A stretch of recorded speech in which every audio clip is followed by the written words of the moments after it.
এই তৃণমূল সরকার করেছে, যার জন্য আজকে বাংলার পুলিশ তাদের মান সম্মান হারিয়েছেন, তাদের কোনো মেরুদণ্ড আর নেই।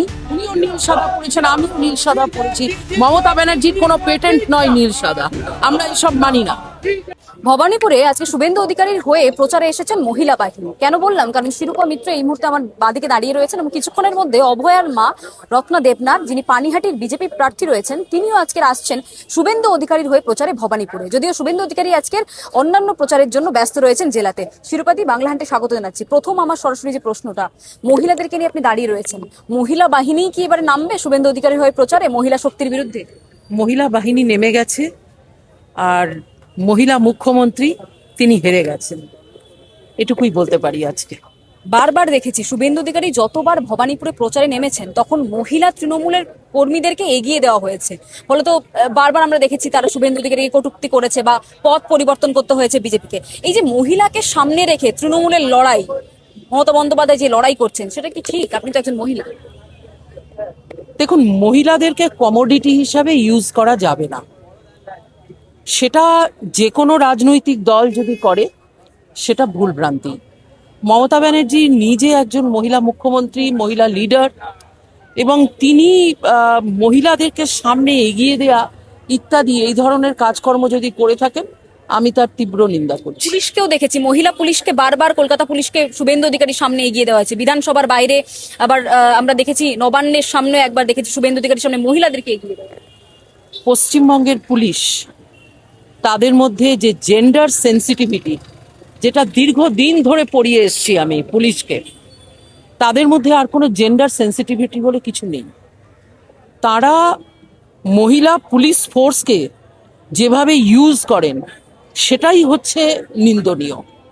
এবং শুধুমাত্র রাজনৈতিক কোনো রিভেঞ্জ নেওয়ার জন্যই হোক, বা তাদেরকে আগে এগিয়ে দিয়ে একটা ফ্রন্ট ওয়াল তৈরি করে একটা অ্যাবিউজের মুখে ফেলা, সেরকম পরিস্থিতিই হোক, এগুলো হচ্ছে অত্যন্ত নিন্দনীয়। এবং ভারতবর্ষের যে পুলিশ, সেই পুলিশের যে মান সম্মান, ডিগনিটি, সেই ডিগনিটিকে হনন করেছে, হত্যা করেছে মমতাদি।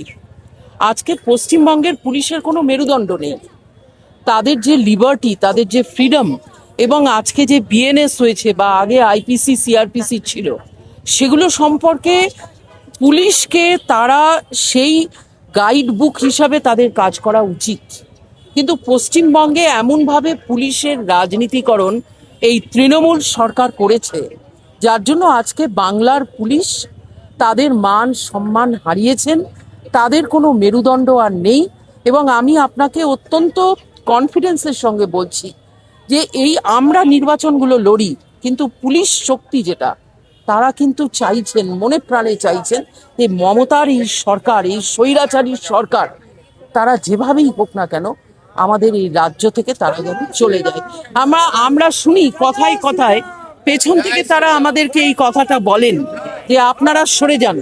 অভয়ের মাও চলে এসেছে এই মুহূর্তে দেখতে পাচ্ছি। শিরূপাদি, উনি মন্দিরে যাচ্ছেন, তার আগে আমার একটা প্রশ্ন, ভবানীপুরে যেহেতু দাঁড়িয়ে রয়েছে, এই যে বারবার শাড়িকে কেন্দ্র করে মমতা বন্দ্যোপাধ্যায় যে সিম্প্যাথি মহিলাদেরকে, আপনিও শাড়ি পরে রয়েছেন, নীল সাদা নয় আকাশি সাদা, এই শাড়িটা কি রাজনীতি করে? আরে নীল সাদা আকাশি সাদা কি উনি কি পেটেন্ট নিয়েছেন নাকি?